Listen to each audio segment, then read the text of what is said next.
Welcome to Cultimatum, the podcast uncovering the dark realities of cults and human trafficking.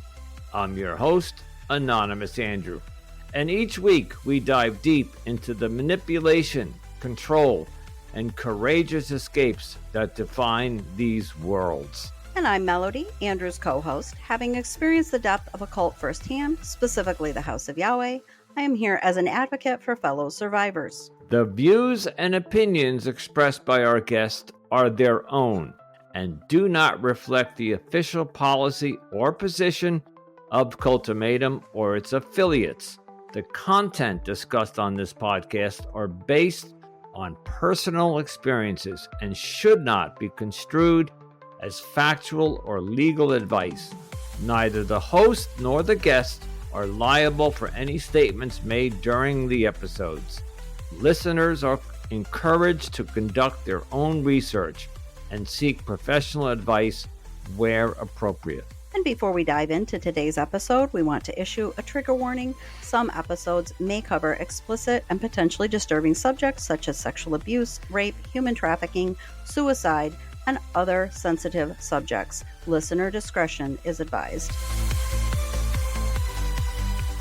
Welcome to Cultimatum Podcast, the culture of cults and human trafficking, and my name is Anonymous Andrew, and with me today is my co-host Melody. Hello, Melody. Hi, Andrew. We have a special guest today.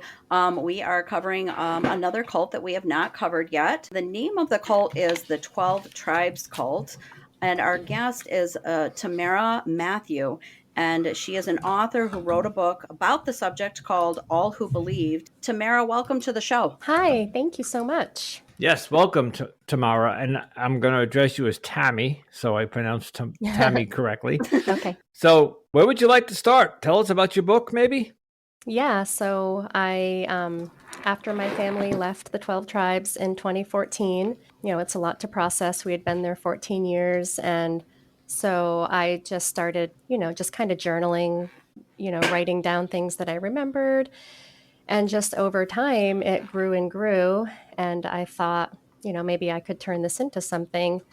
And so that's how my book started out. Can you tell us a little bit about the 12 tribes? Mm-hmm, yep, the 12 tribes. And you consider them a cult?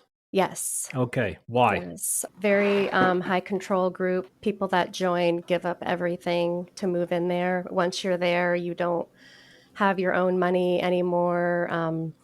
You don't have your own freedoms. You submit to the authority of the group. You have people that are covering you that tell you what you're doing that day. Really, strict rules for raising children.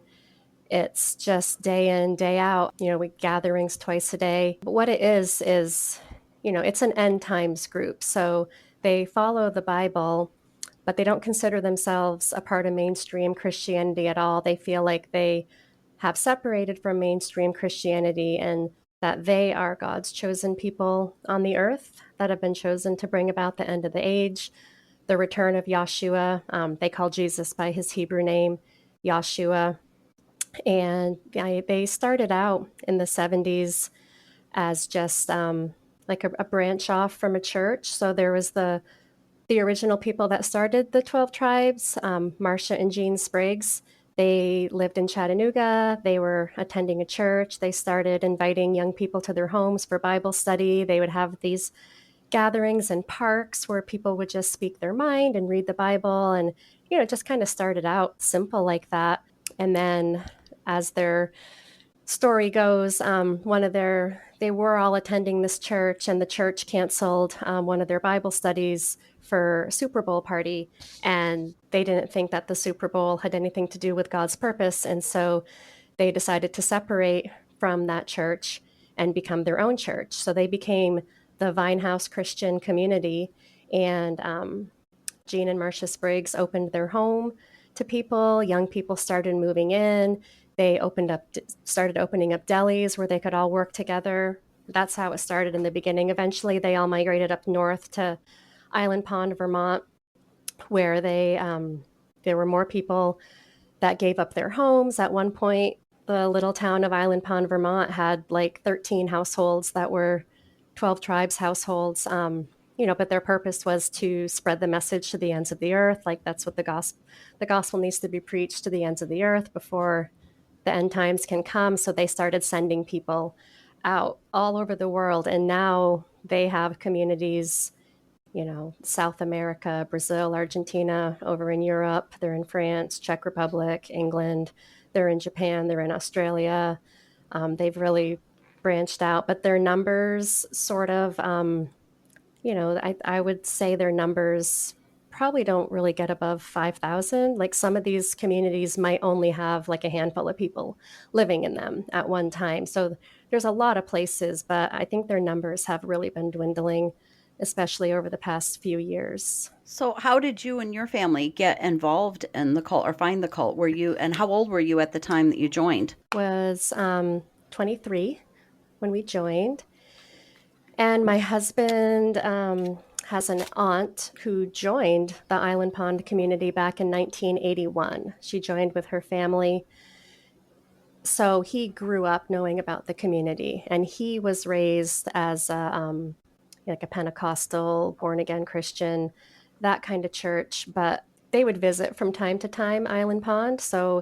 But it was just kind of to him, it was just like a group that his aunt and cousins were a part of. He liked going there. He thought people were nice, but he didn't really give it much thought for his own life.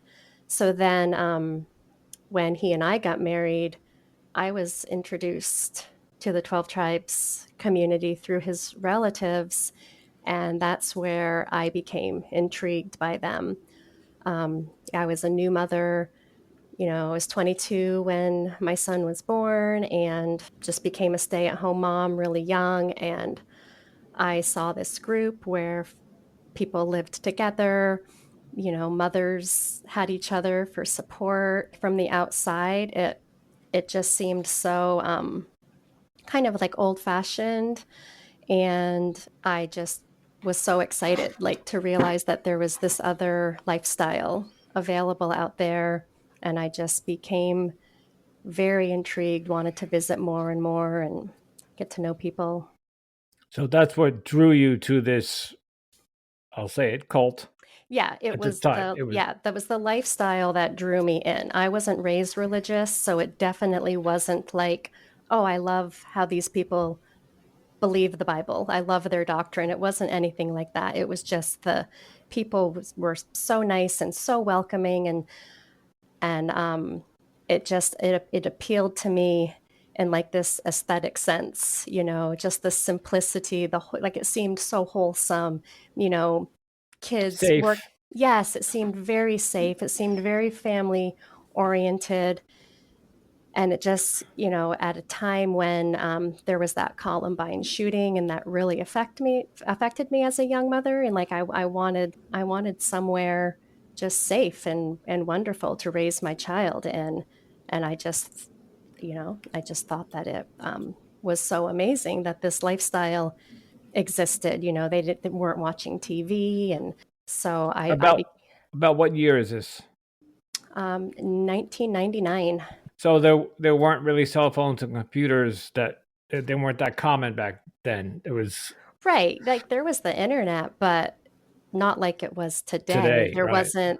I didn't have a way of sort of getting the other side to the story back then. There were definitely people who had left the group. They'd already been around for 20 something years, but there just wasn't a lot to find out back then. I assume that you recognize some of that welcoming feeling that you got in the beginning now as love bombing, as actually a cult tactic at this point. But I also have a question for you about some of the stuff that I've read about the group in particular. Is it more strict for women in the group in general? Because I know like in the restaurants or the delis that they run, that women aren't usually seen on the scenes of those, or if they are, they're in the background. Can you share a little bit about your personal experience or what you know about any of that? Yeah, we had a cafe in Cambridge, but the women weren't in the background there. I mean, I worked in the cafe. My mother-in-law worked a lot in the cafe. I think maybe some of that thinking comes from like a lot of the young teenage girls will be doing a lot of the baking and stuff like that in the back. But I never heard anything like that was a rule for our cafes or something. But women are expected to be submissive. It's a patriarchal society. So women just have a certain role. Women are subservient, and that's across the board. That's to their husband, that's to any male in the group. Women aren't disrespectful to any male. So it definitely affects, I'm sure how things seem in the day-to-day life to others. My next question would be, since you went in when you didn't go in with your original family, meaning your parents. Were right. you isolated from your extended family when you were part of the group, and how exactly were you isolated? So when you join, they don't purposefully isolate you. Like, we chose to move to Hyannis, Massachusetts. We were coming from Burlington, Vermont. Our family was in Vermont. We made that choice to move into Hyannis, Massachusetts. We could have moved into Rutland, Vermont if we wanted to. But my family especially was struggling with our choice, and but we just felt so sure that we were doing the right thing, and we just wanted like a clean start. And we had visited the community in Hyannis a lot because my husband's relatives had been living in that particular community, and we really liked everybody down there. And we just thought it would be like a good place to start, like get some distance from my family, give them some time to accept, what we did and all that. So like that was our choice. Like, they didn't tell us, oh, you've got to move to this community that's, 200 miles away or whatever, from your family. And once we were there, I was able to, like, there was phones. I was able to like call. There wasn't any restrictions about that. It's only when families actively try to start discouraging you from what you're doing, then you would be encouraged, to like, hey, these people are trying to prevent you from doing God's will. And there's that verse in the Bible of like, he who hates his father and mother hates the gospel. And it's not like the community would always talk about that verse and how, you're not literally hating them, like an emotional, like, I despise you, I hate you, but you're just hating anything that's going to keep you from being obedient to God. You were chosen out of all the billions of people on the earth. God chose you to be a part of his true people on the earth. And so you're going to hate anything that's going to get in the way of that. So if your parents are constantly, calling and writing and trying to convince you to leave, you would cut that off, because that's like the evil one's influence, through your family. But if you, like, my family never was like that. So they were always welcome to come visit us. And, we would go and visit them, but it wasn't on our own terms. I couldn't be like, hey, I'm going to go visit my dad this weekend. You had to submit that. My husband would have to submit to the counseling government of whatever community that we're in. Hey, my wife and I have a burden to go visit her family, and then the government would talk about it if they had faith to send us, and then we would be sent. Like, that's how it worked. It did the other way around. Like, if my family wanted to come, they could call me and be like, hey, we're going to be in town this weekend. And that was fine. We would reorganize or whatever. If I was making dinner, somebody would cover so that I could visit with my family. Or, we always wanted to welcome people because we always had the hope that that was going to be a light to them, that they were going to see what we saw. So as long as there's that hope, like, you're reaching out, your family's welcome. Yeah, because so they could recruit them. So exactly. Yeah. Okay. You mentioned your son. You have one son? 2. Oh, you have 2. When we joined, I just had one 17-month-old child. Where did they attend school? In the 12 tribes. Oh, so they educate. They have their own school. Yep. It's considered homeschool, but each parent wasn't teaching our own children. We had groups, and it was just like, we would send them off with we called it training. We didn't call it school. So we would send them off with their training groups in the morning, and they'd come home in the afternoon, just like, regular school. Next question is, when did you begin to I don't know if critical thinking applies here. When did you begin to think that this was not a good idea? That About 2 months after we joined. wow. Wow, And that's quick. yet That's quick. yeah, but yet so what happened 2 months in? It was culture shock for me. I did not know what I had gotten myself into. I was overwhelmed. I missed my family, my friends, my independence. It was really hard to adapt to being a mother of that age child, with the strictness and the expectations of children. I just, you worked really hard. I didn't have much free time. Like I was in the kitchen most days or doing laundry, and then you're given single brothers laundry to do. So laundry was a big thing. Like, I went from being in my home alone, kind of being bored and not knowing how to fill the days and wanting more for my child, to suddenly just feeling so overwhelmed and, trying to keep my toddler, by my side working in the kitchen for hours. And I didn't know how to, that was not, I didn't know how to do that. It's not what you signed up for, right? No, and then I thought it was going to be really family oriented. I thought, that I would see my husband more. We'd be able to do more things as a family, but he was put on a work crew and they would leave early in the morning and not get home until, right before our gatherings in the evenings. And we had the Sabbath, which was Saturday. We had that one day, and then Sunday was just another day back to work. So I was seeing my husband a lot less than what I was used to, plus trying to acclimate to everything from like complete change of wardrobe, complete change of diet, complete change of like lingo and things that you do or don't talk about. And it was, it was like going into a whole different culture. And I started to miss the life that we had that I wanted so badly, to not have. I felt like I was going crazy. So I called my mother-in-law crying one night, just telling her how much I hated it there. And she felt really responsible for us being there because, it was really through her, through their side of the family, that I met the community and became so enamored. And so she, I just remember crying to her and saying, I just need a break. I just want to like sit down and watch a movie. So she told my husband, that I had called her. And so then he and this other man in the community, like sat down to have a meeting with me. Uh-oh. And yeah, it was like Uh-oh. the first time that my husband had kind of used his husbandly authority. And all I remember is just sitting there crying and just saying, I want to go home. I just want to go home, and crying.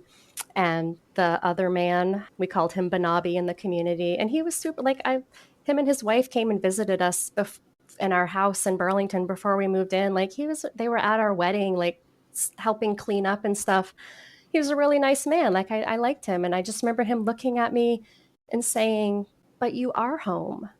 And then I remember looking over at my husband, and he said, we're not going anywhere. And I just, Oh. it was awful. I just felt like the walls of the room just like shrunk in. And I was like, what did I do? Yeah, that was a really hard time. I have a two-part question here. Okay, so you started having these doubts 2 months in, but you stayed for 14 years. Yeah.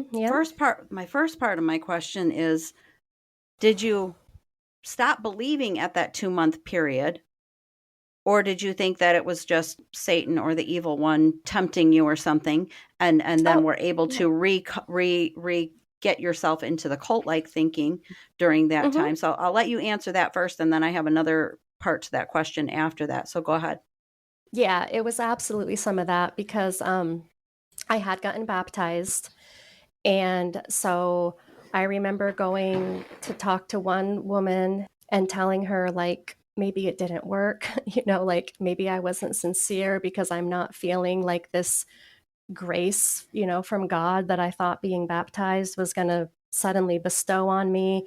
I remember her telling me that's normal. You know, when you've given your life to God, when you've become part of his holy people, you are going to be bombarded from the evil one with doubts. And like that's his trick. That he's trying to get you, you're a threat to him now. You're a threat to the evil one. So he's going to try anything to get you to think that you've done something wrong. And then I remember clearly one woman telling me that it was like I was saved from a burning building. Like the whole world is hopeless, is condemned.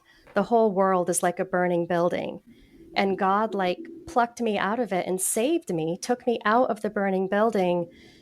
And what I was experiencing was it was as though I wanted to go back in the burning building. Like maybe it's not so bad. Maybe it wasn't as bad as I thought. Like I just want to go back in one more time and just see. But I needed to trust that it's death out there. It's death out there, that I was saved, that I didn't need to turn around and go back in the burning building, that they were my friends telling me, no, now you're safe. So yeah, I was told all those things. And we had gatherings twice a day. So in the 12 tribes, you have a gathering in the morning and a gathering in the evening. And that's where people share all these types of revelations or Bible verses, or there's constant teachings. And so somebody might bring up something from the teaching, and anybody can share, down to children. Children could share at the 12 tribes gathering. And there's a lot of singing and dancing. So the gatherings always start out singing and dancing, happy, and then people start sharing. So the indoctrination is continual, day in and day out. And I'm sure a lot of the things in the gatherings around that time were probably tailored to me and my husband, being new and knowing that way more so than my husband, like I was really struggling. So there was a lot of that. And then my husband had a cousin and his wife that I'd gotten to know when we were visiting, and they had moved out of Hyannis. But once I started doing really bad, they moved back, and she was my age, and we were both newly pregnant, and we both had a little boy. Then it was like I suddenly felt like I had a friend again, like I had somebody, that was kind, that I could talk to. And that helped. Just like having a person felt like was my friend really helped get me through that time. So the second part of my question is then, what happened at the 14-year mark to cause you to leave, or were you excommunicated? How did that all play out? No? And what was the straw that broke the camel's back, so to speak, that caused you to wake up and leave? So there were many times over the years my husband knew that I wasn't happy a lot of the time. And he has a degree. And so he was one of the few people there that could really run a business. And so he rose up pretty quickly to, when we got to Cambridge, he was put in charge of this soap shop. And within a couple years of us being there, it was a huge moneymaker. He was able to get all this private label work for big companies. And the community in Cambridge, we were able to support a lot of other communities that weren't doing so well through our soap shop industry. So he dealt with any doubts or unhappiness by just throwing himself into this. He called the soap shop like his baby. And it really did help take care of a lot of people. And so he always had something in him, like, he couldn't just drop that ball and have our family leave. Like, that would have devastated not only the community of Cambridge, but the community in Argentina where we sent money to, and other communities where we were helping to support. For a long time, that pretty much kept him going, was this industry. And it wasn't until we started having teenagers, and raising teenagers is not, it's not a good time in 12 tribes. So, a lot of things were coming up with our teenagers, and the realization that if they didn't want to be here, that if they left, it was like, that's like the ultimate failing as a parent. So when you guys were talking about, how do they isolate you from families? And I was saying, well, like as a new convert, they don't really, tell you, unless your family is actively trying to dissuade you. But the snake in the grass is that once you're there and you've raised your children, it's the children who've left. That's where they really isolate families. So children who leave that have been raised there, they say that they would be better off not to even have been born. As parents, they're really supposed to be dead to you. That's where the big isolation comes in, is the people that grow up there and leave, and they are cut off from any communication with other siblings in the group, even their parents a lot of times. And as parents, it's like the biggest shame you could imagine. It's the kind of thing like, okay, God gave you one job, gave you the job to raise this child according to his plan. You had all the tools needed. We had this big, thick child training manual. We had child training meetings every week. We were all supposed to be going to each other. Anytime we saw somebody not being really diligent, disciplining their child or whatever. So it was like we had everything we needed to raise children who were going to take on this life and move it forward. And they were going to have children and do the same, and we failed. And so, like, as a parent who fails and your child leaves, like, you're going to pay for that in death. Like, the parent is going to pay for that in death, and then your children they're going to go to the lake of fire because they knew the truth and they weren't faithful to it. So am I hearing that your one or both of your children left? No, but we were seeing that as a possibility on the horizon, especially with our older son. He was 15 at the time, and Emmett is just who he is. Like, he was never going to pretend to be anybody that he was not. He was watching his friends get baptized, and he just kind of saw through a lot of stuff, and he wasn't going to have any of it. He wasn't interested. No. And so, yeah, he went through a lot, and there were just corrections coming at us left and right. And at the time, they seemed like a really big deal, really terrible things that he was doing, such as he was caught reading Tom Sawyer, such as he was caught listening to country music while waiting in a vehicle for somebody. Those things there were like really bad. That was like really bad. And I had a hard time to think of those things as really bad. And we had a really strict rule that any children or teens couldn't have any interaction with each other unless there was an adult present there to monitor their conversation, because, surely the children weren't going to be having any meaningful conversations about the Proverbs. And so that was a really strict rule. So, my 15-year-old son could not be out on the porch playing guitar with his, another 15-year-old by themselves. Somebody would come to me, hey, these two boys are out here uncovered. Like, where are they supposed to be? Like, it was really strict like that. So after one of those times when Emmett got in trouble because he talked to someone, and he said to me, didn't you have friends when you were my age?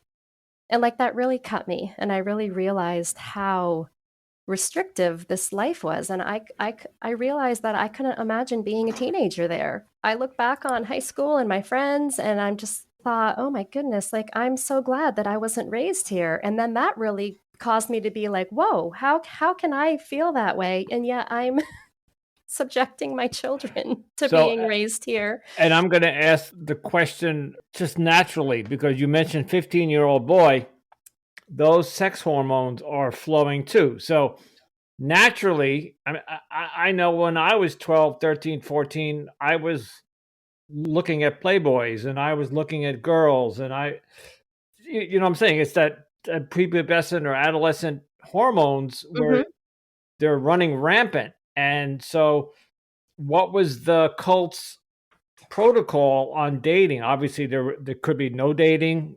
Oh, no. Couldn't be alone with the woman or teenage. No. But so he must have had those thoughts. Oh yeah.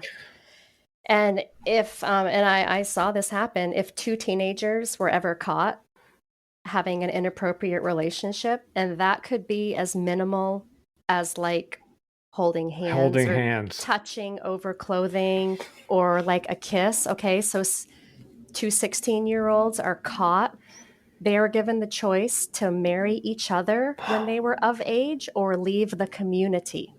That was the choice they were given. And I saw such a marriage that had to happen between like two 17-year-olds. That's how strict it was. Children, the closest thing to dating was called a waiting period. And it was like everything was all about permission. So if there were, and not before they were 18, it wasn't like underage marriages weren't like condoned. So say two 18-year-olds decide they like each other, it's like they'd have to go to their parents. Hey, I like so-and-so. I want to go on a waiting period. The parents would have to talk. The community elders would have to get together and all have faith about it. And then these two people would, and this is for adults too, this would be for like two 40-year-olds that join the community and decide they like each other. It's the same protocol.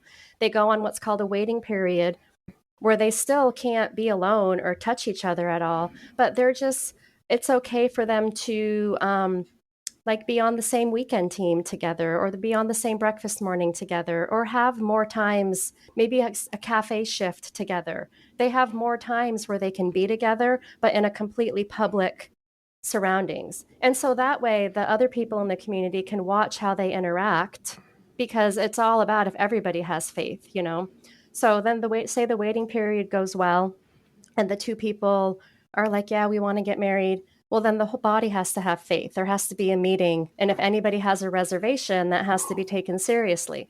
So if everybody has faith about it, then the people are put on what's called a betrothal. And then like their hands, like we'd be in our big gathering, and the people would be called up front, and their hands would be joined together, and they would be married 7 weeks from that point. So for those 7 weeks, they could hold hands. But that was it. They still had they still couldn't be alone. They could only hold hands. It wasn't until the wedding day that they have their first kiss after their vows, and then they're sent away for their wedding night. So it's very strict in that way of, Wow. Wow. Yeah. WOW. Wow. Yeah. Yeah. So we expected our teenagers to just be so good, and. But it's not natural. It's not natural. It's not. We lived in this huge mansion in Cambridge, New York. And so my kids told me after we left that them and the other teenagers, they had devised this whole system of places in the house where they would hide notes to each other. It might be like under a radiator in this closet, or down in the basement behind this rice tote, or they had all these different places they would put notes, and they would have like code words that they would say to each other in passing. That just was like whatever, or a noise, or I don't know, to know like, hey, there's a note for you at this certain. So they devised a way. They developed a system to communicate, because they were kids and they wanted to have relationships with, normal relationships. They weren't wanting to, I don't know, do all this evil stuff together. It was their version of Snapchat. Right, exactly. Their little letters. And if that had been found out, that would have been a huge thing. Yeah. They all would have been in so much trouble. It would have been terrible. It's just not natural. And I'm going to ask this question because it astounded me the last interview we had, and Melody even came out and spoke about it. Was there any dictation or protocol about how you and your husband were intimate? Pretty much, yeah. Like you had to have vanilla sex, and because we interviewed somebody just last week, and then Melody told us that she was handed a pamphlet about how she was supposed to be intimate with her husband. Mm-hmm. Yeah, there's very clear teachings, especially for like two people that grew up there who are getting married, who don't know anything about anything. There's really clear teachings of like how to do things. It was pretty clear that you don't do oral sex. That was off the table. Even married? Yes. There were teachings on masturbation. Like it was okay for men who were single, but it wasn't okay for women who were single, because men had a physical need for release, but women don't. So, oh my God. Yeah, there are teachings on all that, but like, there were things like, there'd be married women's meetings a lot, where we would be taught about our purpose and how to be, like say like the first when you have your period, you are unclean for 7 days. And on the 8th day, it's expected that you would come together. That was the community word. We didn't say have sex. We said come together. It was just a given that you were supposed to let your husband know on the 8th day that you were clean and, that you were ready. And you never denied your husband's request for sex. I'm going to assume, based on that comment alone, that you followed the Old Testament laws in the Bible, because my cult was you were saying that, and I'm like, oh yeah, and there was probably an ablution that had to happen on that 8th day. If it was the same or similar teaching to my cult. Is that the case? Did you follow the 613 laws in the Old Testament? We'd have to shower. We were always supposed to shower after sex. Like, sex made you unclean.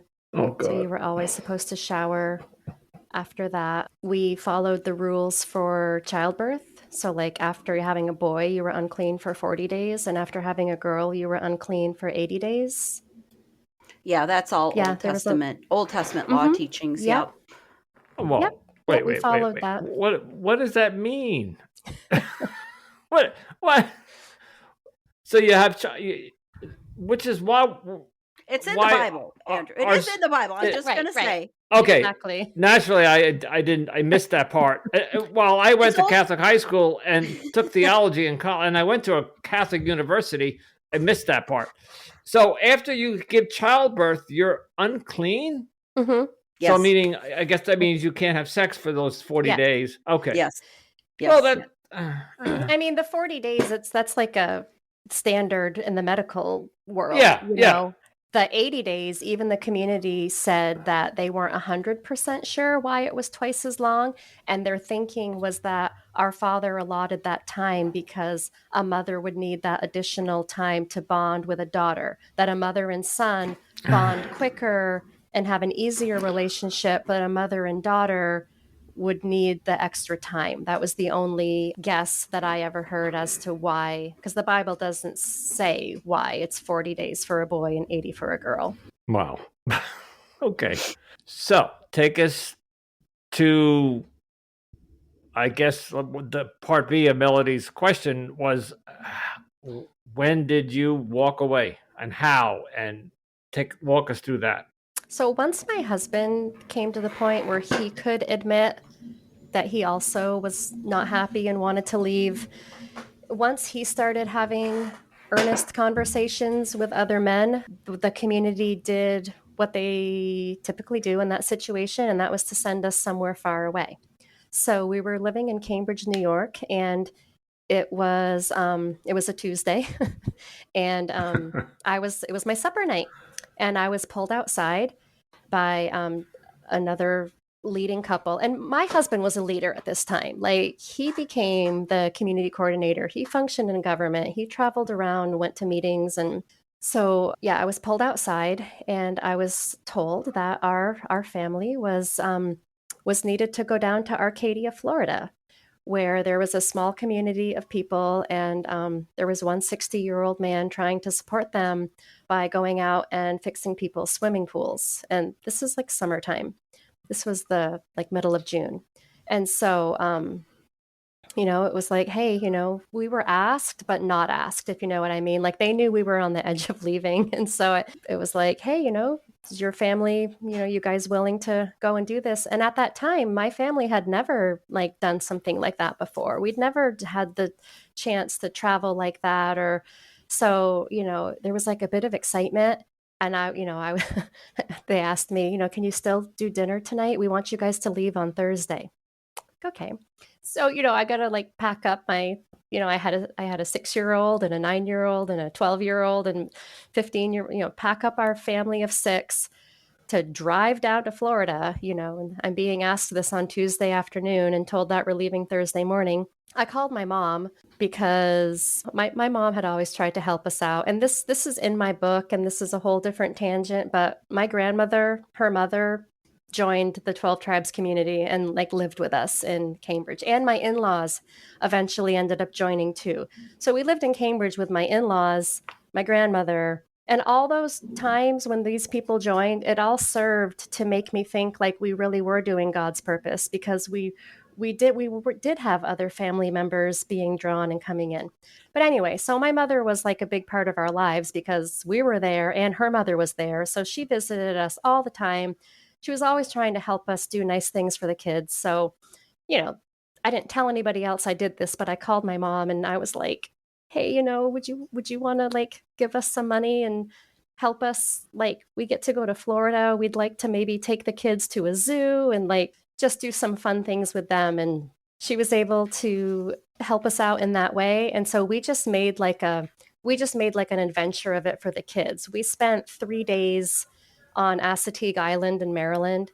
And we met up with one of my mom's friends in North Carolina and took the kids to a zoo, just all this stuff that they'd never done. Our family had never had a time where we were just us out doing fun things together. So yeah, it was irresistible, when we were offered that. And so we took our time, we took like a week getting down to Florida, and we did stop at other 12 tribes communities on the way, because there's like Asheville, North Carolina, Savannah, Georgia. We stopped and saw those places. So we made it to Arcadia, and we were there for 6 weeks.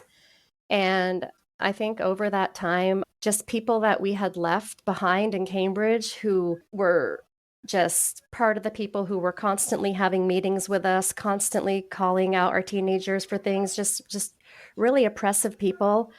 They ended up coming down to Florida too. And all of a sudden we're back in meetings with them about, one day I bought my kids like Greek yogurt from the store, and we were told that we were pandering our kids and giving into their fleshly appetites. And my daughter, I found her like a Nancy Drew book on the side of the road at some yard sale, and the book was found. And so she, once again, we were in trouble for a book. And finally, we heard this couple was coming for yet another meeting with us. And that's when my husband was like, we're not going. And in Florida, we were given these 2 little cottages kind of on the outskirts of the property. Like, it was the most removed that we'd ever been. We lived in a household with sometimes 60 other people. And suddenly we have these like 2 little cottages, a little bit of freedom. And my husband said, no, we're not going. I'm going to tell them that we're sick. And like, he'd never done something. So, it was like, really? Like, we're just going to hide out back here and like not go to the meeting? Like, that was a big deal. And then he said, why don't you call your mom, find out if we can stay with her for a bit. He started making phone calls to find out if his brother had any potential work for him. Like, we seriously were like, that's it. Like, we're not doing this anymore. And so one morning we got everybody up at 4 a.m. and loaded up and drove back up to Vermont. Oh, you went back to Vermont? We went back to Vermont. Yeah, we drove from Arcadia. Yep, back up to Vermont. But not back to the 12 tribe?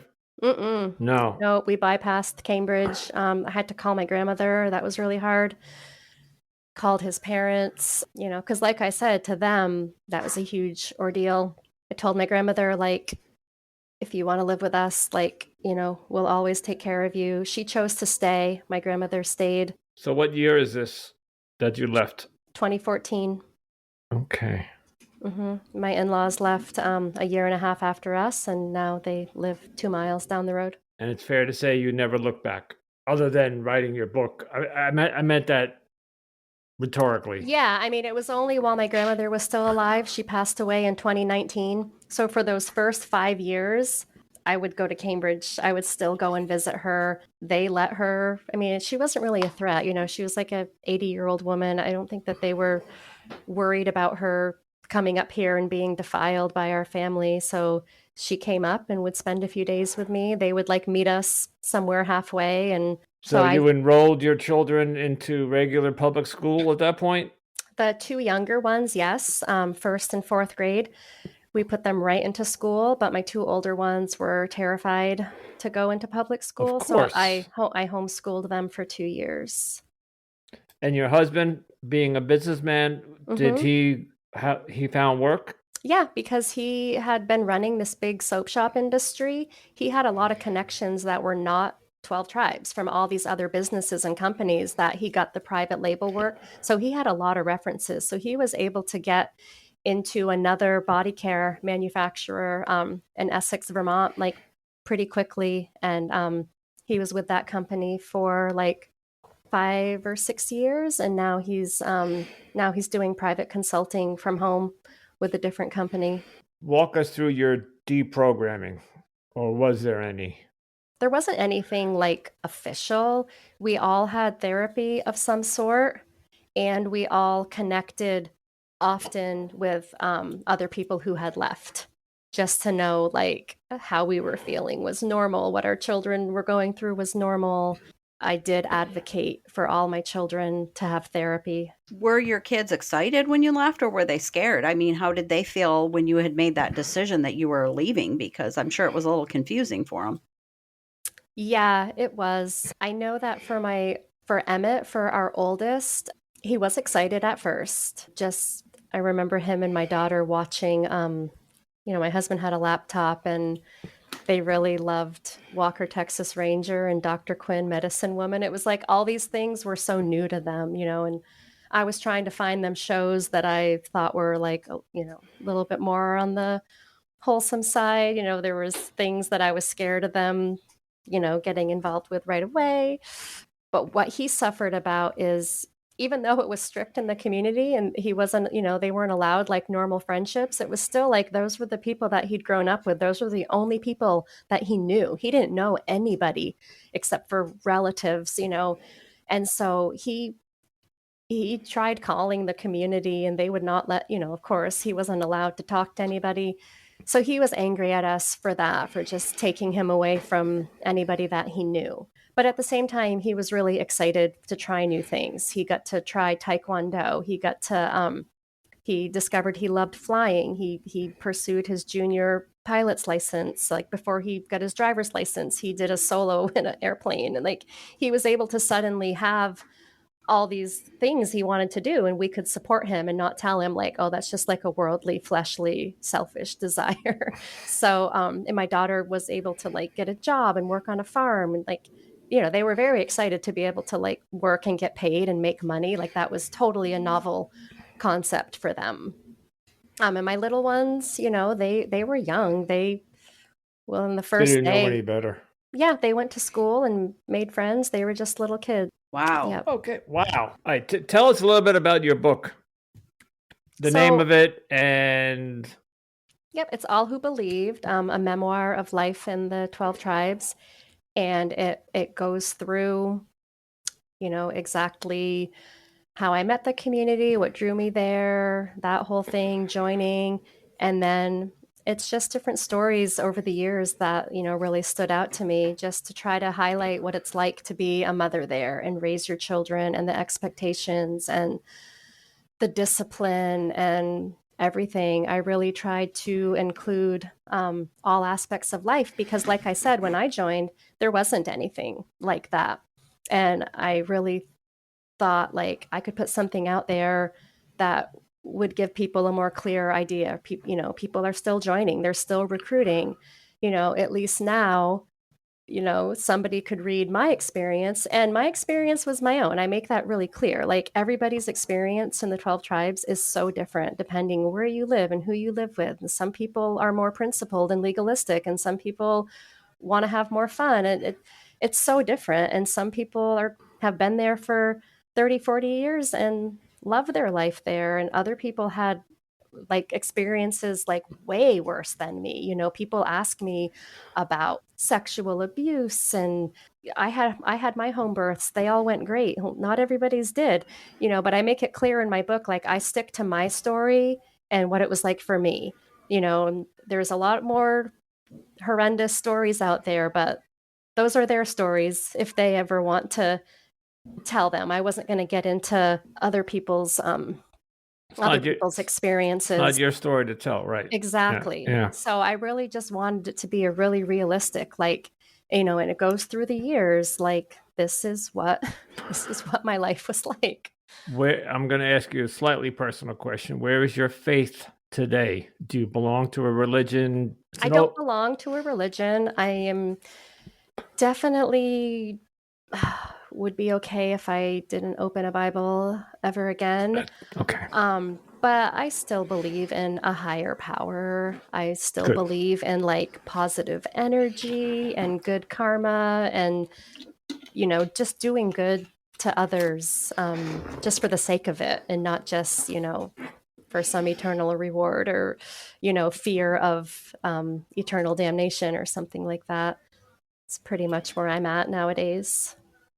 Very Good for similar you. to where I believe too. That's it's and I think it's pretty common for people that have been in cults, Mhm. and certainly for me. I mean, uh, I saw the way people can manipulate the Bible and thought people have been Mhm. manipulating this book for Mhm. centuries. I'm not going by Yes. that book, and I'm not going to let people Yes. control me by manipulating the words in that book. Yep. Exactly. So I didn't ask you this during the story, and we're going to begin to wrap up, but were you able to celebrate holidays, birthdays, Christmas, or they were not allowed? No, we never celebrated a birthday. The children could make an announcement at the gathering that they were thankful that their Ima, we called mother's Ima, father's Abba, they could say, I'm thankful my Ima gave birth to me 9 years ago. Like it was supposed to be this day of celebrating the mother because the mother is the one who did all the hard work on the day the child was born. Which is true. Nobody's special just because they were born, because we were all born. So that's kind of what the premise was about birthdays there. There wasn't gifts for the child or, things like that. If there could be a cake if somebody helped the child, but it'd be for the mother, like everything to honor the mother. What about today? Oh, we did the first birthday that came up after leaving was my youngest. He turned 7. We left in August and he turned 7 in December. And we gave him he invited his friends from school and we had musical chairs and Good for you. I just wanted him, awesome. I wanted them to get that experience. But no, we didn't do Christmas because Christmas is pagan, Easter is pagan. They really have nothing to do with the birth or death of Christ. We did the festivals from the Old Testament, like Yom Kippur and Passover and Sukkot, and those old festivals are what we celebrated in the 12 tribes. Me too.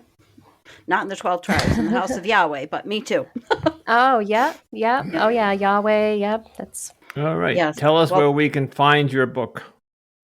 My book can be found on Amazon, Barnes and Noble online, and if you're local, it's in a lot of local Vermont bookstores. Okay. And you're on social media? Yep. I'm Tamara Mathieu, author. I have a page on Facebook and Instagram. All right. and all those links will Melody? be in the show notes. Right. Yep, for sure. All right. So thank you, Tamara, so much for coming on the show and sharing your story with us. We appreciate it. And I'm sure that your experience will help somebody out there in the audience listening. Yeah, thank you This was a new cult for us. So it just opened up my eyes as to, I've always said this, there's so many cults out there. We just don't know how many. And Right. just thank you for coming on and sharing your personal experience with this 12 tribe cult.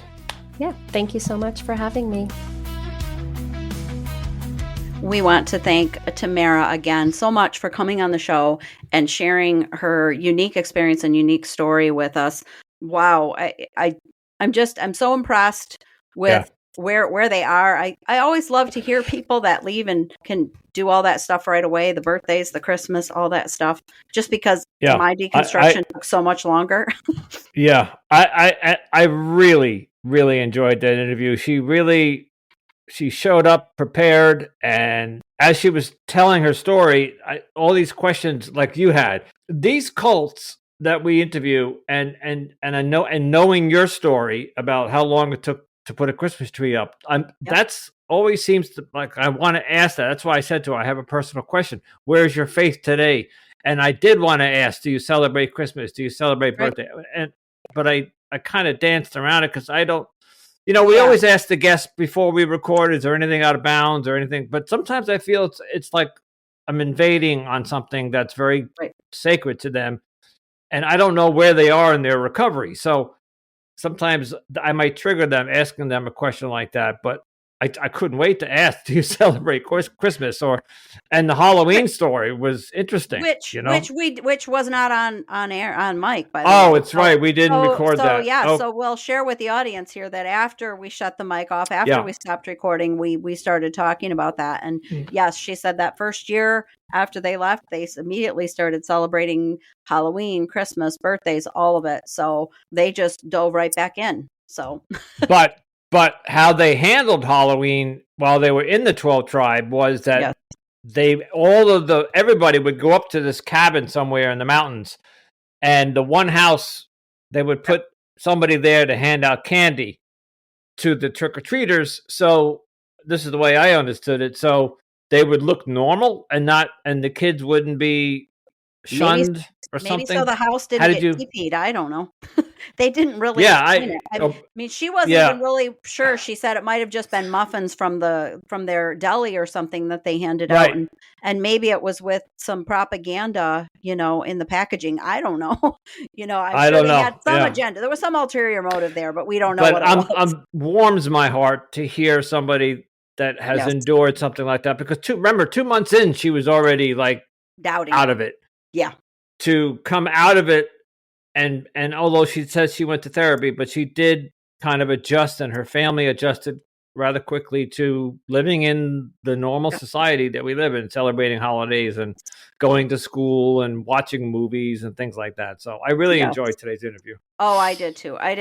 The only other thing I want to touch on that I made a little note about, but we kind of moved past it pretty quickly in the interview process. Did you notice when she was talking about how you had to ask permission to go visit your family? Did you notice the wording that they used, that they called it a burden? That they had to do a request to go going to visit your family was considered a burden. That wording is very, what is the word?